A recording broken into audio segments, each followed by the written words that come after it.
Tapi ada orang yang berpaling, yang beranggapan bahwa agama ini merepotkan. Bahkan ada sebagian yang beranggapan agama itu sumber radikalisme. Ada yang berpandangan kalau ada orang datang kajian, sering ke masjid, duduk di saf awal, mulai penampilan yang menampakkan penampilan yang sunnah, apa kata sebagian orang? Hati-hati, teroris. Allah katakan fa'arid amman tawalla an dzikrina. Udah, nggak usah diurusin tuh orang. Walam yurid illal hayatad dunya. Dia tidak memiliki ambisi kecuali satu, kehidupan dunia. Dia ingin rumah yang bagus, dia ingin penghidupan yang layak, dia ingin kendaraan yang bisa digunakan untuk menyombongkan dirinya. Walam yurid illal hayatad dunya. Semuanya adalah untuk dunia. Tidur dia untuk dunia, makan dia untuk dunia, pergi dia untuk dunia, lelah dia untuk dunia, semuanya. Walam yurid illal hayatad dunya. Dzalika mablaghuhum minal ilm. Ilmu mereka cuma sampai situ. Sampai situ aja. Dia kalau lewat depan rumahnya orang yang besar, Masya Allah. Bismillahirrahmanirrahim. Ilmunya sampai situ, nggak pernah sampai ke kuburan. Tidak percaya dengan adanya kehidupan selanjutnya.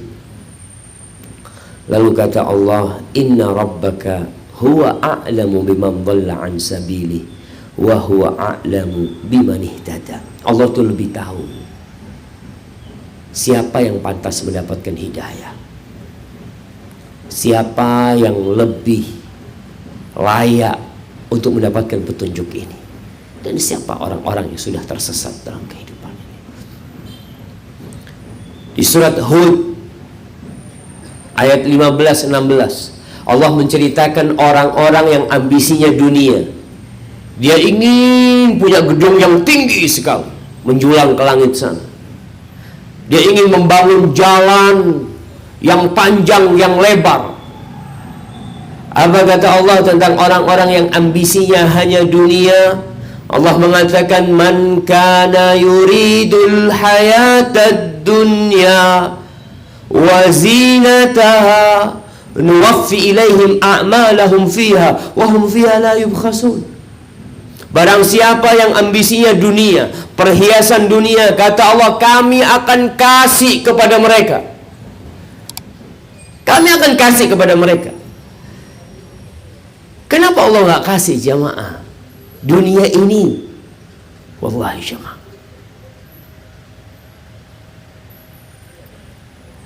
Ad-Dhahhak Al-Kilabi, sahabat Nabi radhiyallahu ta'ala anhu, ditanya sama Nabi alaihi salatu wasallam, ya Dhahhak, ma ta'amuka?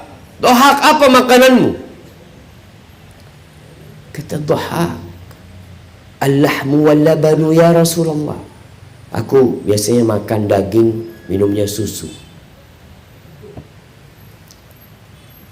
Antum suka daging nggak jemaah?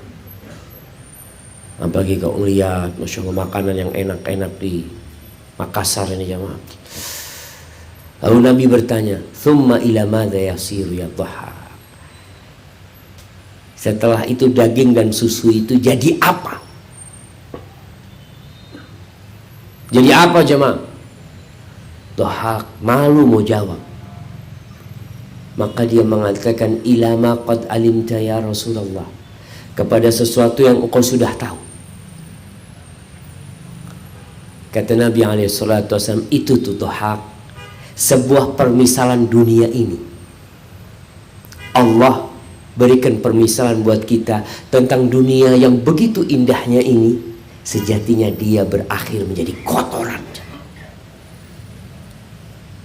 Antum kalau masuk restoran, ada restoran-restoran mewah, Masya Allah ya, pembuka makanannya bagus sekali, rotinya dikasih warna-warni, minumnya dikasih jeruk, dikasih apa. Pertanyaannya, tuh makanan yang indah, yang enak, yang lezat jadi apa?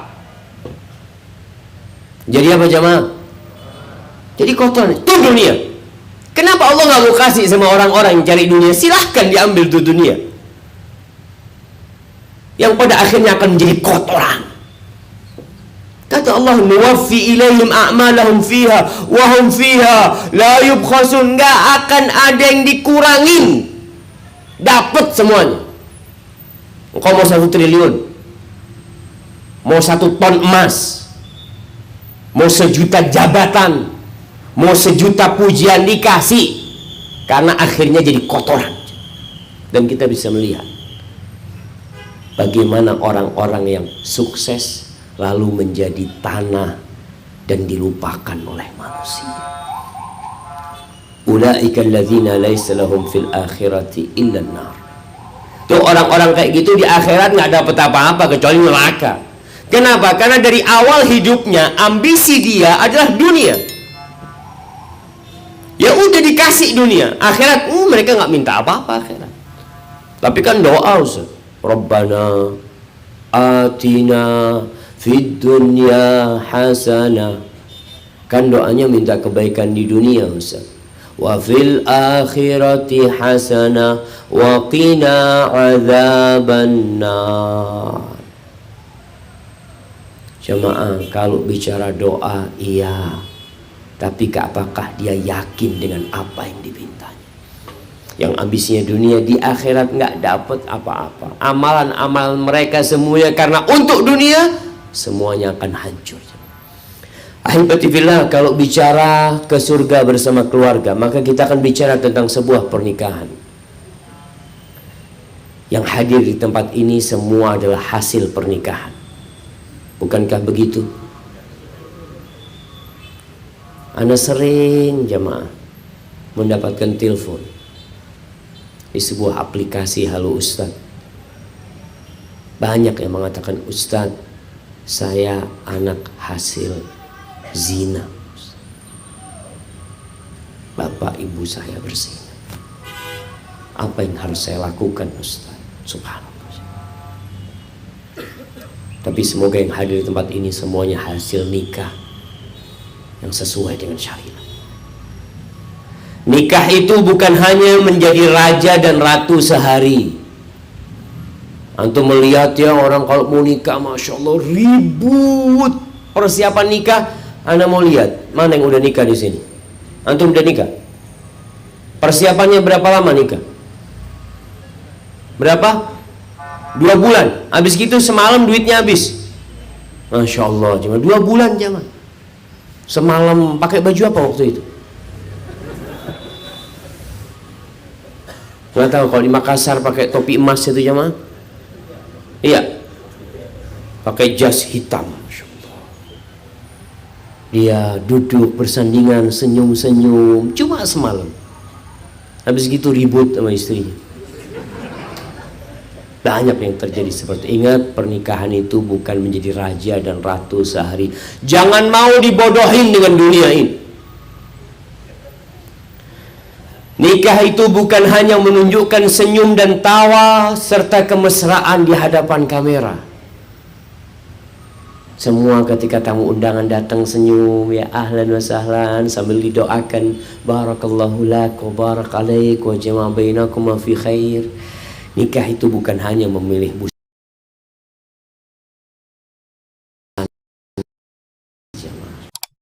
dan saling menyuapi habis baru nikah, Masya Allah.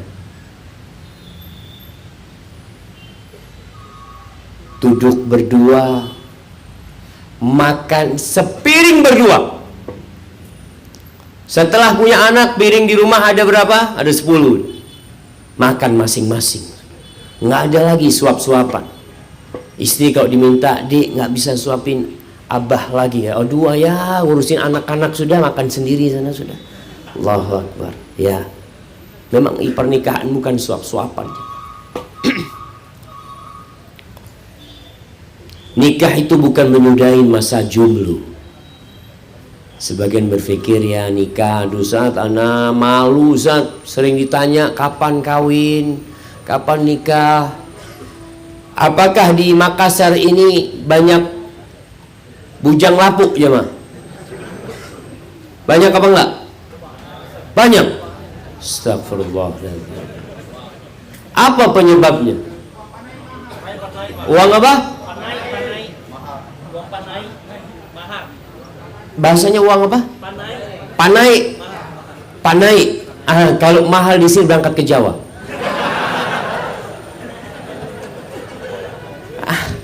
Jamaah, hidup ini pilihan jamaah. Antum yang pilih mahal, cari yang murah. Masya Allah. Antum kalau mau naik mobil Mercy keluar duit banyak lah. Tapi kalau naik mobil-mobil yang Jepang-Jepang tuh, bisa lah harga di bawah 100 juta baru itu jemaah. Tergantung kita jemaah. Maka ingat, menikah itu bukan hanya menyudahin masa jomblo. Bukan. Nikah itu syariat. Kemarin ada yang mau merusak syariat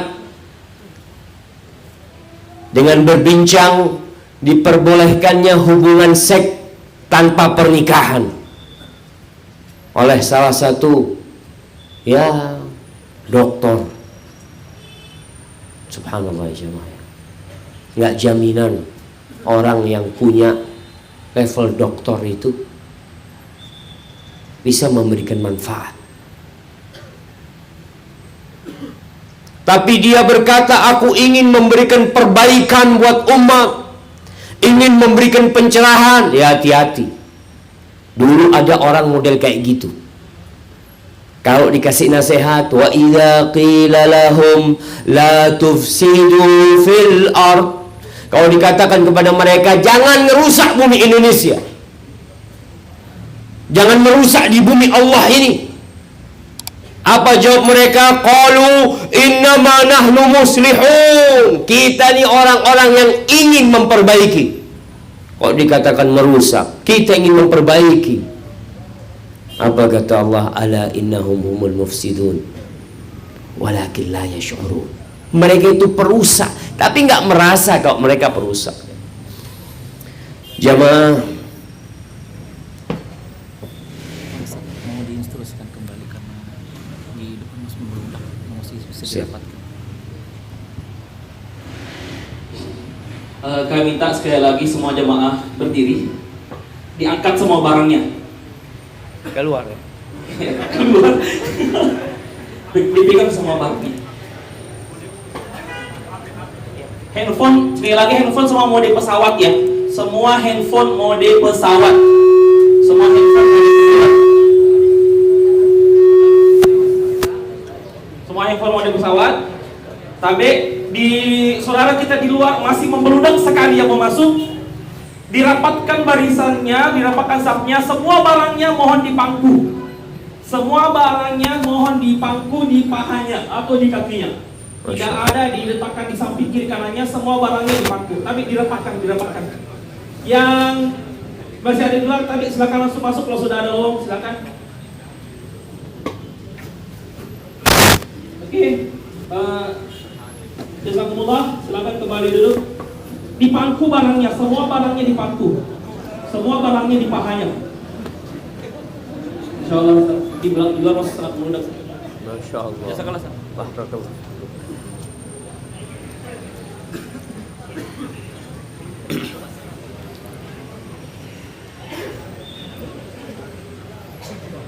Nah, silahkan.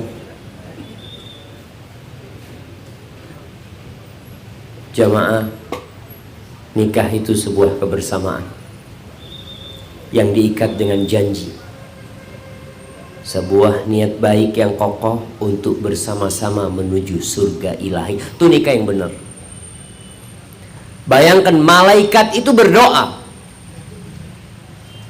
buat orang-orang yang menikah, yang punya istri, yang punya anak ya. Apa kata Allah Jalla Jalla di surat Ghafir ayat 7? Allah mengatakan, alladzina yahmiluna al-'arsy wa man haulahu.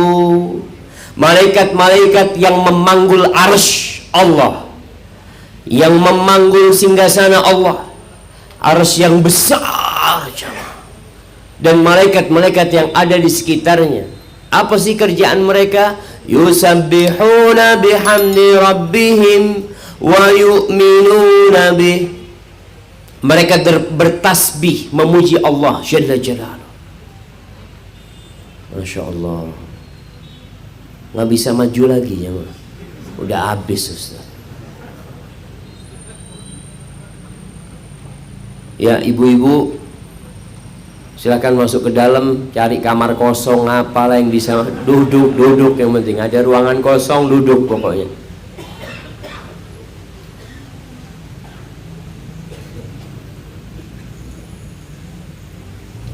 Sebelah kanan kita kosong loh jemaah.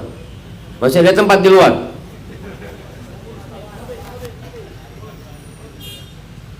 Masya Allah, kesian mereka jemaah. Kenapa ditutupin? Memang nggak boleh ngeliat ustadznya? Hah? Masya Allah, Masya Allah.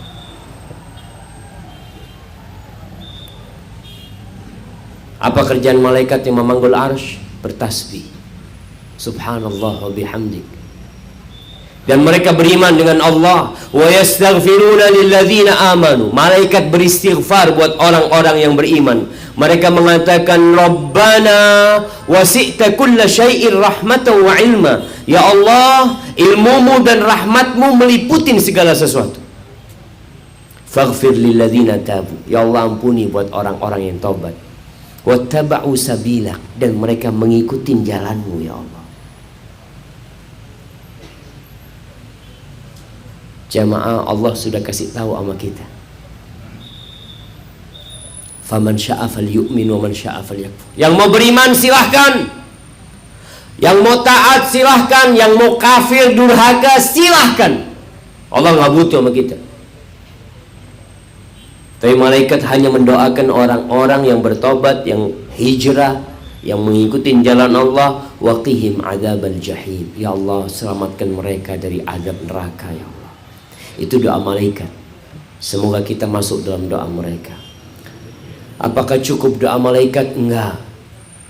Malaikat lalu mengatakan, Rabbana wa adkhilhum jannati adn. Ya Allah, masukkan mereka ke surga Adn. Allati wa'adtahum. Yang engkau sudah janji sama mereka ya Allah. Engkau janji akan memasukkan mereka ke surga Adn. Masukkan mereka ke surgamu ya Allah. Apakah cukup masuk surga sendiri? Sedangkan keluarga, istri dan anak berada di neraka. Kebahagiaan kita akan berkurang jemaah. Orang tua kalau dengar anaknya di penjara, dia bingung. Antum kalau dengar ibu antum sakit, ayah antum sakit, antum kebingungan. Antum sedang makan enak, nggak enak tuh makanan jemaah. Maka para malaikat mengatakan, wa man salaha min abaihim wa azwajihim wa dzurriyyatihim innaka antal azizul hakim. Dan masukkan ke surga pula orang-orang yang soleh dari orang tua mereka. Bapak ibunya masukkan ke surga. Istri-istrinya, pasangan-pasangannya masukkan surga. Cukup enggak ya Allah? Anak-anak keturunannya, cucu-cucunya masukkan ke surga. Innaka antal azizul hakim. Sesungguhnya engkau ya Allah maha perkasa dan maha bijak ya Allah. Waqihimus sayyiat. Dan selamatkan mereka dari kejahatan-kejahatan, dari keburukan-keburukan. Wa man taqis sayyiat yauma idzin faqad rahimtah wa dzalika huwal fawzul azim. Orang yang diselamatkan sama Allah pada hari itu dari kejahatan, itulah orang yang dikasih rahmat jemaah.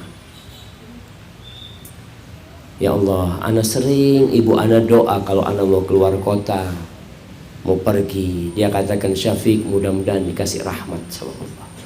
Wallahi yang kita butuhkan rahmat Allah. Ahibati fillah, pernikahan itu adalah menyempurnakan agama. Pernikahan itu membangun rumah bersama untuk mencari kedamaian dan ketenteraman. Pernikahan itu untuk memperbanyak umat Nabi Muhammad sallallahu alaihi wasallam. Maka kalau antum menikah, pikirkan sama istri, ngomong sama istri, Gimana kita mau nambah berapa dari umat Nabi Muhammad SAW? Niatkan insyaallah. Ngomong istrinya berapalah. Ingat kita harus KB. Harus ikut KB. KB itu apa artinya? Keluarga berencana. Antum harus merencanakan keluarga antum semuanya masuk surga. Antum harus berencana membawa semuanya selamat dari api neraka. Antum harus berencana memperbanyak umat Nabi Muhammad SAW. Ketika datang seorang lelaki hendak menikah dengan wanita cantik bangsawan, dia mengatakan, ya Rasulullah, inni asabtu imra'atan dzata mansib wa jamal. Nabi, aku dapat perempuan nih, ya Allah, cantiknya tuh perempuan, bangsawan dia, orang terhormat.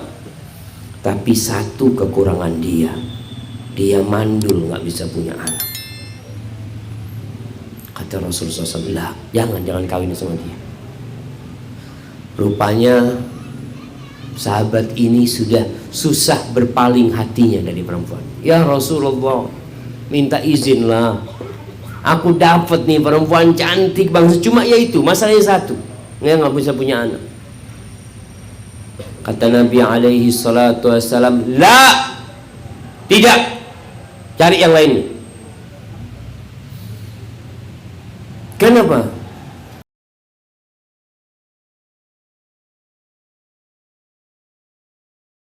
Karena bikin keluarga berencana. Kita nikah tuh punya rencana, jemaah. Lalu sahabat ini sampai 3 kali minta izin sama Nabi SAW. Lalu Nabi SAW mengatakan, la, enggak. Tazawwajul walud al-wadud fa inni mukathir bikumul umam yaumal qiyamah. Nikahilah wanita yang cantik, bukan cantik, jemaah, yang penyayang dan subur. Cari perempuan yang penyayang dan subur. Kenapa?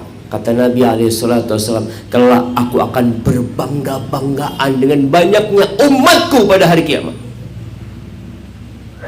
Jadi kalau bapak-bapak punya istri mengatakan, aduh capek aku mas, anak berapa? Anak baru 4 udah capek. Iyalah, kamu enak mas. Di sini manggilnya apa? Abang apa mas? Hah? Daeng. Daeng. Anak udah 4, nggak usah nambah lagi, udah capek. Kamu enak sendiri. Kamu nggak ikut hamil, nggak ikut melahirkan, nggak ikut nyusuin. Kata daengnya, iya, aku nggak ikut hamil, nggak ikut melahirkan, nggak ikut nyusuin, tapi aku ikut memikirkan kamu. Aku juga capek. Jangan mau